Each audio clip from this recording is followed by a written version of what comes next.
Gaur egungo gazteek, derrigorrezko bigarren ikasketa amaitu ostean, ikasketa ezberdinez betetako kurrikuluma betetzen hasten dira.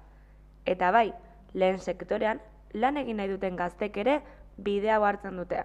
Lehen sektorean lan egitea, lan profesionala den momentutik, bertako jakinduria jakitea ezinbestekoa baita. Hala ere, gutxi batzuk aukeratzen dituzte honako ikasketa hauek. Eta ez gara konturatzen, baina jaten dugun hori pertsona hori esker da. Gazten eta lehen sektoren arteko harremanak uste baino garrantzia handiagoa duela uste alduzu?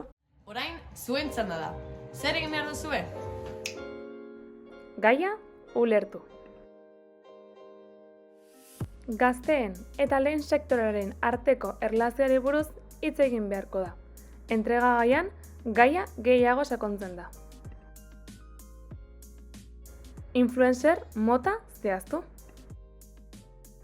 Lehen sektoreko langilea, aktivista bat, humorista bat, zuek nahi duzuen influencerra izan daiteke. Elkarrizketa pentsatu. Influencerraren eta bi gazte gonbidatuen arteko elkarrizketa idatzi. Egindakoa martxan jarri. Aurreko pausuan idatzitakoa grabatu, bakoitza bere papelean sartuz. Ezerrez hasteko, bideo honen deskribapenien dakezute entregagaien hilo berriko guztia.